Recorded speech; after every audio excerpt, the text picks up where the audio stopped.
Thank you, Mr. Speaker, Say, and I thank the Honorable Viampile as well.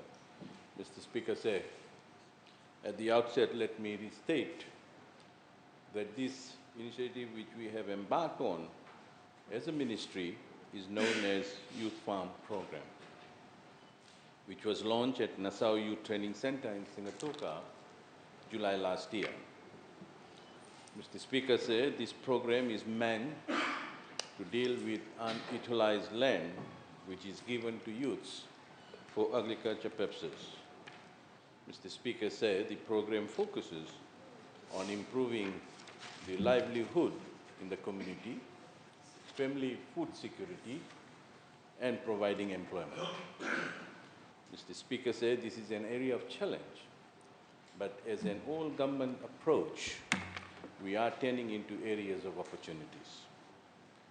Mr. Speaker said, till today, we have assisted 2,416 youths throughout the country.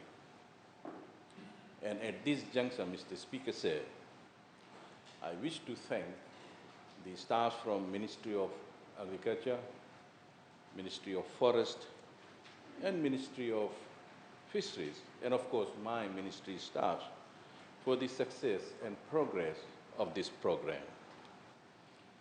Mr. Speaker said, we have also started our monitoring and evaluation to ascertain the benefits of these projects. In this, Mr. Speaker said, we have witnessed firsthand the impact of this project in terms of improving livelihood, increasing food security, and commitment of youth to sustaining their respective projects. Mr. Speaker said, this program is a partnership between the landowners, youth clubs, and my ministry. I thank you, Mr. Speaker, sir.